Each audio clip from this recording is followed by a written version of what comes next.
வணக்கம். குடியாத்தம் குமரன். அனைத்து இஸ்லாமிய சகோதர சகோதரிகளுக்கு எனது அஸ்ஸலாமு அலைக்கும் இன்ஷா அல்லாஹ். இஸ்லாமிய தோழர்களே, உங்கள் அனைவருக்கும் வணக்கத்துடன் எனது இனிய ரமணான் திருநாள் வாழ்த்துக்களை தெரிவித்துக் கொள்கிறேன். உங்கள் அனைவருக்கும் ஈத் முபாரக். இந்த நன்னாளில் எங்கள் உறவுகள், விலைமதிக்க முடியாத எங்களின் உறவுகள், திராவிட முன்னேற்றக் கழகத்தின் விலைமதிக்க முடியாத உறவுகள், இஸ்லாமிய சகோதர சகோதரிகளோடு பேசுவதில் இந்த குடியாத்தம் குமரனுக்கு மட்டற்ற மகிழ்ச்சி. மீண்டும் மீண்டும் உங்கள் அனைவருக்கும் என்னுடைய ரமணான் திருநாள் வாழ்த்துக்கள். Eid Mubarak. Wish you happy Ramzan. நபிகள் வழியில் தோன்றிய இஸ்லாமிய தோழர்கள் கண்ணியத்தோடு நடந்து கொள்ளக்கூடியவர்கள், இறைவன் நம்பிக்கையோடு வாழக்கூடியவர்கள், குர்ஆனில் என்னென்ன சொல்லப்பட்டிருக்கிறதோ அந்த குர்ஆனை பின்பற்றக்கூடிய விலைமதிக்க முடியாத இஸ்லாமிய தோழர்கள். தந்தை பெரியார் அவர்கள் ஜாதி மதத்திற்கு அப்பாற்பட்ட ஒரு தலைவர். தந்தை பெரியார் அவர்கள், நீ ஒரு மதம் மாறி ஒரு மதத்தை ஏற்றுக்கொள்வாய் என்று சொன்னால் எந்த மதத்தை நீ ஏற்றுக்கொள்வாய் என்று கேட்டபொழுது தந்தை பெரியார் சொன்னார், நான் இஸ்லாம் மதத்தை ஏற்றுக்கொள்வேன் என்று சொன்னார். ஏனென்றால் குர்ஆன் எனக்கு பிடித்திருக்கிறது. ஒரு குர்ஆனில் இருக்கிற ஒரு எழுத்துக்களும், குர்ஆனில் இருக்கிற ஒரு பொன் சொற்களும் அதுபோல் நடந்து கொண்டால் அனைவரும் இறைவன் தான், அனைவரும் நபிகள் நாயகம் தான். அப்படிப்பட்ட ஒரு விலைமதிக்க முடியாத இஸ்லாமிய சமூக மக்களோடு பழகுவதில் எங்களுக்கெல்லாம் மட்டற்ற மகிழ்ச்சி. அதுவும் திமுகவுக்கும் இஸ்லாமியர்களுக்கும் இருக்கிற ஒரு நெருக்கம் விலைமதிக்க முடியாத நெருக்கம். நம் சகோதரர்கள் என்று சொன்னால் சாதாரண சகோதரர்கள் இல்லை, இரட்டை சகோதரர்கள். திமுகவும் இஸ்லாமியர்களும் இரட்டை சகோதரர்களிலும் ஒட்டி பிறந்த சகோதரர்கள், ஒட்டி பிறந்த சகோதரர்கள். இஸ்லாமியர்களுக்காக இடஒதுக்கீட்டு, உருது பேசுகிற இஸ்லாமியர்களை மிகவும் பிற்படுத்தப்பட்ட சமுதாய பட்டியலில் சேர்த்தவர். எனவே இவ்வளவு நெருக்கம் இஸ்லாமியர்களுக்கும் திமுகவுக்கும் உண்டு. நம்ம யாராலும் பிரிக்க முடியாது. ஒரு முறையும் திராவிட முன்னேற்ற கழகம் வெற்றி பெறுகிறது மத்தியிலும் மாநிலத்திலும் என்று சொன்னால் அதுக்கு இஸ்லாமியர்கள் ஒரு மிகப்பெரிய ஊன்றுகோலாக, நமக்கு ஆதரவாக வெற்றி பெறுவதற்கு ஒரு முக்கியமான ஒரு வாக்கு வங்கியா நமக்கு இஸ்லாமியர்கள். இன்றைக்கு இஸ்லாமியர்களுக்கு எதிராக, சிறுபான்மை மக்களுக்கு எதிரான ஒரு ஆட்சி இந்தியாவில் நடந்து கொண்டிருக்கிறது. இந்தியாவில் நடந்து கொண்டிருக்கிறது. அன்றைக்கு அயோத்தியாவில் பாபர் மசூதி இடித்தவர் யார் என்று உங்களுக்கு தெரியும். அதை உலகத்திலே எதிர்த்து நின்றவர், எதிர்த்து குரல் கொடுத்தவர் தலைவர் கலைஞர். ஆனால் அன்றைக்கு அந்த பாபர் மசூதி இடித்த இயக்கம் எதுவென்று உலகத்துக்கே தெரியும். BJP, RSS. அவர்களோடு இன்னைக்கு அதிமுக எடப்பாடி பழனிசாமி அடிமையாக சென்று விட்டார். அவர் செய்திருக்கிற தவறுகள் வெளியே வந்து விட்டால் சிறைக்கு போவார் என்று எடப்பாடி பழனிசாமி, அவரோடு இருக்கக்கூடிய கூட்டணி கட்சிகள் இன்றைக்கு பிஜேபிக்கு அடிமையாக இருக்கிறார்கள். ஒரு தற்குறி நடிகர் விஜய் கட்சி ஆரம்பிச்சுகிறான், அவன் கூட பிஜேபியினுடைய ஒரு பி டீம் தான். எனவே திராவிட முன்னேற்ற கழகம், திராவிட முன்னேற்ற கழக கூட்டில் இருக்கிற மற்ற கட்சிகள் எல்லாம், அதிமுக, தற்குறி விஜய், இவரெல்லாம் யார் என்று கேட்டால் பிஜேபியுடைய கைக்கூலிகள். இந்த நன்னாளில் ரமணான் வாழ்த்து செய்தி, ரமணான் வாழ்த்து சொல்கிறேன். ஈத் முபாரக் என்ற ஒரு இடத்தில் பேசிக்கொண்ட இடத்துல இவன் என்ன அரசியல் பேசுகிறான் என்று என்னை யாரும் இஸ்லாமிய சகோதர சகோதரர்கள் தவறாக கருதக்கூடாது. இது எந்த தேர்தல் என்று சொல்லி, எந்த நேரம் என்று சொன்னால் தேர்தல் நேரம். உங்கள்கிட்ட ஓட்டு கேட்கறது நான் வாழ்த்து சொல்லணும்னா இல்லை. நம்ம எல்லாம் கொஞ்சம் விழிச்சுக்கணும், நமக்கு ஒரு அவேர்னஸ் வேணும். நான் ரமணான் நல்நாளில் நபிகளை வணங்கி உங்களுக்கு வைக்கிற வேண்டுகோள், நம் திராவிட மண் மதசார்பற்ற மண் தமிழ்நாடு. இந்த மதசார்பற்ற மண்ணை நாம் என்றைக்கும் மதசார்பற்ற மண்ணாக, திராவிட மண்ணாக நம் மண்ணை பாதுகாக்க வேண்டும். திராவிட மண்ணன்னா என்ன, மதசார்பற்ற மண்ணன்னா எல்லாம் ஒண்ணுதான். ஆனால் நம் தமிழ்நாட்டை இதை மதவாத மண்ணாக மாற்றுவதற்கு பிஜேபி, RSS முயற்சி செய்கிறது. அதற்கு அவர்களுக்கு கிடைத்திருக்கிற இடைத்தரகர் யார் என்று கேட்டால் எடப்பாடி பழனிசாமி, அவரோடு இருக்கிற கூட்டணி கட்சிகள். இன்னொரு பக்கம் தற்கூரி நடிகர் விஜய். உங்களை ஏமாத்துறதுக்கும் நோம்பு திறக்க நிகழ்ச்சி வருவாங்க, குல்லா போட்டுக்குவாங்க, கஞ்சி குடிப்பாங்க. அவன் தான் தற்கூரி விஜய். இங்க எடப்பாடி பழனிசாமி இவங்கெல்லாம் யாருன்னு கேட்டா பிராமணர்களிடம் நம் திராவிட மண்ணை ஒப்படைக்க மாமா வேலை செய்கிறார்கள்.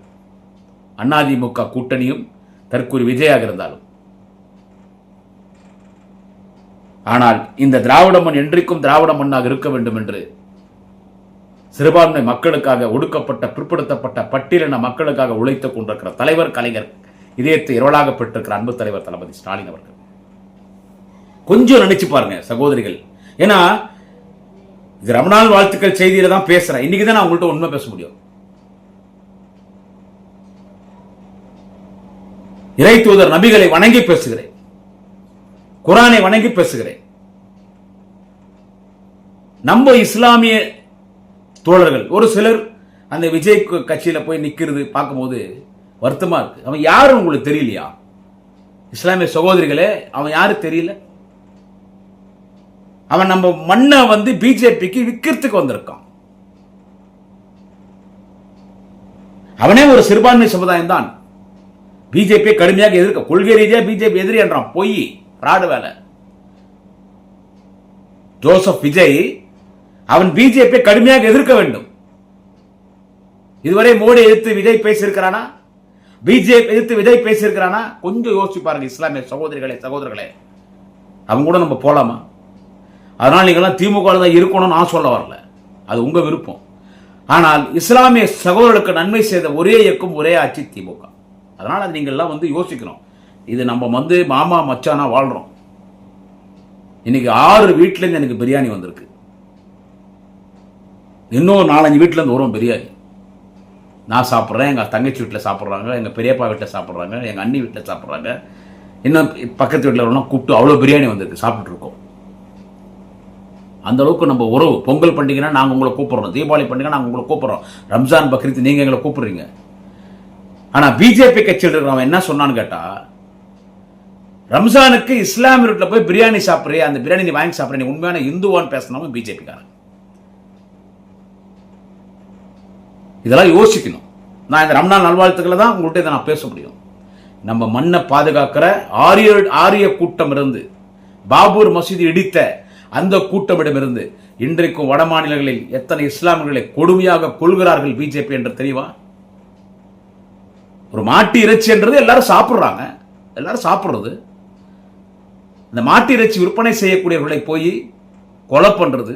ஒருத்தர் ஆட்டு இறைச்சி தான் வச்சிருக்கார் வட மாநிலத்தில், குஜராத்தில் ஃப்ரிட்ஜில் ஆட்டு இறைச்சி வச்சிருக்காரு. அது மாட்டு இறைச்சின்னு குடும்பத்தை வெட்டு கொண்டுட்டாங்க. நம்ம தமிழ்நாடு வரைக்கும் இந்து முஸ்லீம்குள்ள பிரச்சனை வந்ததில்லை, வராது. உலக சட்ட மாமேதை பாபா சாஹேப் டாக்டர் அம்பேத்கரின் கனவுகளை, லட்சியங்களை நிறைவேற்றிய மண் தமிழக மண். திராவிட இயக்கம், திராவிட முன்னேற்ற கழகம். இது பாபா சாஹேப் டாக்டர் அம்பேத்கரின் கொள்கைகளை பின்பற்றுகிற மண் தமிழக மண், திராவிட மண். இது தந்தை பெரியாரின் மண், அறிஞர் அண்ணாவின் மண், முத்தமிழறிஞர் டாக்டர் கலைஞரின் மண். இன்றைக்கு உலக சட்ட மாமேதை பாபா சாஹேப் டாக்டர் அம்பேத்கராக, தந்தை பெரியாராக, அறிஞர் அண்ணாவாக, தலைவர் கலைஞராக ஆட்சி செய்து கொண்ட தலைவர் தளபதி முதலமைச்சராக இருக்கிற இந்த திராவிட மண். இந்த திராவிட மண்ணை இன்றைக்கு எடப்பாடி பழனிசாமி, அவரோடு இருக்கிற அடிமைகள் ஒரு 22 கட்சி கூட்டணி வச்சிருக்காங்க. அடுத்து இவன் தற்கூரி விஜய், இவங்கெல்லாம் இன்னைக்கு பிஜேபியோடு சேர்ந்து நம்ம தமிழ் மண், திராவிட மண்ணை ஆரிய கூட்டத்திற்கு கூட்டி கொடுக்கறதுக்கு, காட்டி கொடுக்கறதுக்கான வேலையை பார்த்துட்டு இருக்காங்க. இதை மட்டும் மனசுல வச்சுக்கிட்டு, சப்போஸ் நடக்காது, நெருப்புன்னா வாய் சுடாது, அவன் வந்துட்டா நம்ம மண்ணு நிலைமை என்னன்னு யோசிச்சுப்பாரு.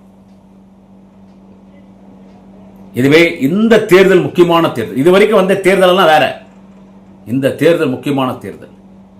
இந்த தேர்தல் தமிழ்நாட்டுக்கும் டெல்லிக்குத்தான் தேர்தல். இந்த போர் தமிழ்நாட்டுக்கும் டெல்லிக்கும் என்று தலைவர் தளபதி சொல்றார், அதுதான் உண்மை. அதை தாண்டி இன்னும் சொல்ல வேண்டால் திராவிடர்களுக்கும் ஆரியர்களுக்கும் நடைபெறுகிற போர் இந்த 2026 சட்டமன்ற தேர்தல்.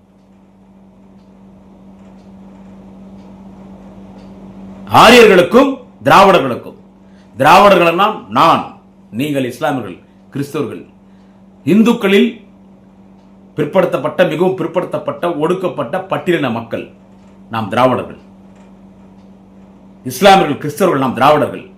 நம்ம எதிர்க்கிறவன் பாபர் மசூதி இடித்தானே பிஜேபி, RSS, அந்த கூட்டம். யார் இந்த மண்ணில் ஆட்சிக்கு வரணும்? முடிவு உங்களிடத்தில். உங்களை அன்போடு கேட்டுக்கொள்கிறேன். ரமணான் திருநாள் வாழ்த்துக்களை தெரிவித்துக் கொண்டு 2026 சட்டமன்ற பொதுத் தேர்தல் ஏப்ரல் 23 நடைபெறுகிறது. அனைவரும் உதயசூரியன் சின்னம் திராவிட முன்னேற்ற கழகத்தின் கூட்டணி சின்னத்திற்கு வாக்களிங்கள். எங்களுடைய குடியாத்தம், ஆம்பூர், வாணியம்பாடி, வேலூர், ராணிப்பேட்டை, திருப்பத்தூர் என்ற எங்கள் மாவட்டம் எல்லாம் உருது பேசுகிற முஸ்லிம்கள். எனவே உங்களிடத்தில் அன்போடு கேட்டுக்கொள்கிறேன். தமிழக இஸ்லாமியர்களை உதயசூரியன் சின்னத்தில் வாக்களிங்கள். मेरा दोस्त, आप सबको मेरा भाइयों बहनों, आप सबको मेरा नमस्कार. इंशाअल्लाह आने वाले चुनाव में आप सब सूरज का निशान में वोट डालना.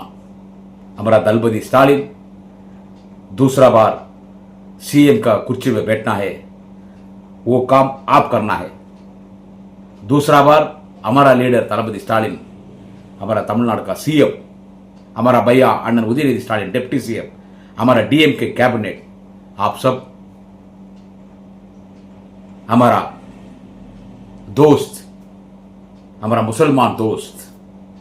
मुसलमान दोस्त भाइयों बहनों, आप इस चुनाव में सूरज का निशान में आप सब वोट डालना.